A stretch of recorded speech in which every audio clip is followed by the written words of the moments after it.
एक गांव में एक वकील साहब रहते थे, वकील लॉयर। हनुमान जी के बड़े पुजारी थे, बड़े साधक थे। दिन रात कीर्तन गाते गाते हनुमान जी के भाव में इतने तल्लीन हो जाते कि उन्हें ध्यान ही नहीं रहता। कोई भी केस मुकदमा ले लें तो कहते हैं सब हनुमान जी देखेंगे, चिंता मत करो। और कभी हारे नहीं, कोई मुकदमा नहीं हारे, हर मुकदमा जीतते। एक बार इनके जीवन में एक घटना घटी।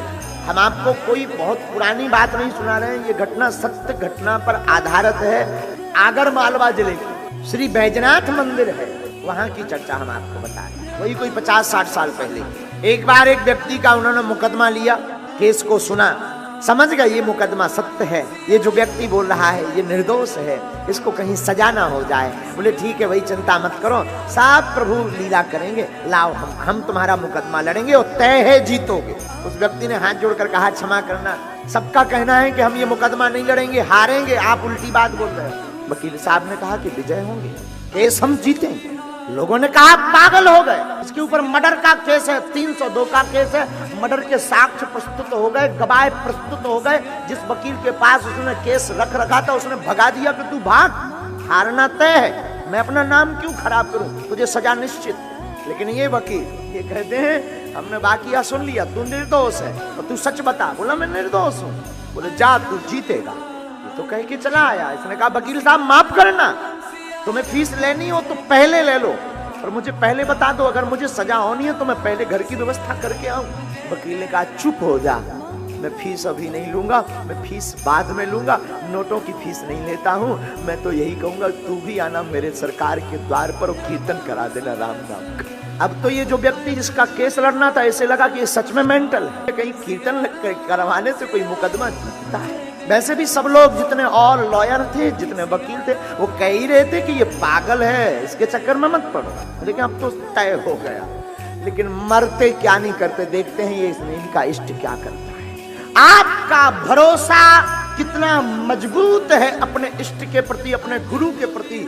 हमारा इष्ट और हमारा गुरु उतनी ही कृपा करेगा जितना तुम्हारा भरोसा हो। और ये तो वकील बड़े पागल, महादेव आए, अपना बही खाता जो वो फाइल होती है वकीलों की, फाइल बनाई उस मुकदमे की, सरकार के चरणों में रखी, और वही पूजा जो पुरानी पद्धति, वही पद्धति, हाथ में माला लिए जप रहे।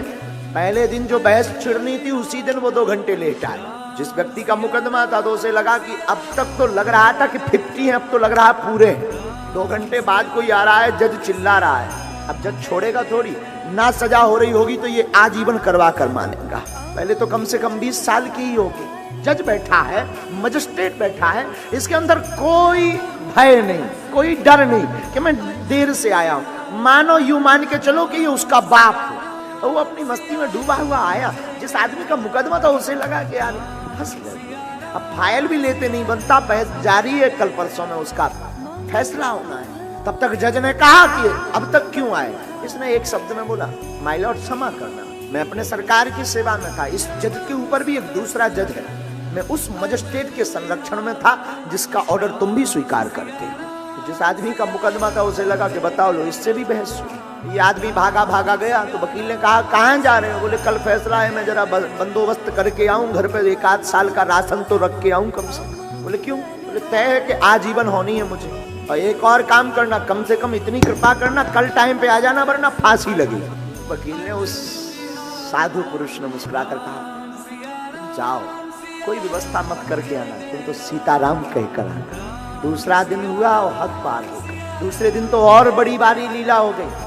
ये मंदिर गए, मंदिर में सरकार के पास बैठे, हनुमान चालीसा में ऐसा मन रम गया, ऐसा मन रम गया, ऐसा मन रम गया कि कब कोर्ट का टाइम हो गया, कब निकल गया खबर नहीं। कोर्ट का टाइम 20 मिनट से, इसे ध्यान आया, आंख खुली, भागा भागा लेकर के फाइल पहुंचा के मैं तो मारा गया। अंदर गए, जज सामने बैठा हुआ था, क्षमा मांगने, माफ कीजिए आज फैसला था, मैं टाइम पे नहीं आया, पूजा में बहुत ज्यादा व्यस्त रहा। जज साहब बोले तुम पागल हो गए क्या, आज जैसी जो वकालत की बहस तुमने की जिंदगी में किसी वकील ने हमारे सामने नहीं की। वकील ने कहा फैसला क्या किया आपने। बोले क्या करना था, जिसका वकील इतना कट्टर निडर हो, एकदम स्पष्ट तथ्य को प्रस्तुत करता हो, वो भला कैसे हार सकता है जिंदगी में। फैसले का ऑर्डर दिखाइए जिस पर मेरे हस्ताक्षर हो, उसने हस्ताक्षर देखे तो समझ गया मैं पूजा में बैठा रहा हूं, मेरे सरकार यहां पर वकील बनकर के मुकदमा लड़ते हैं।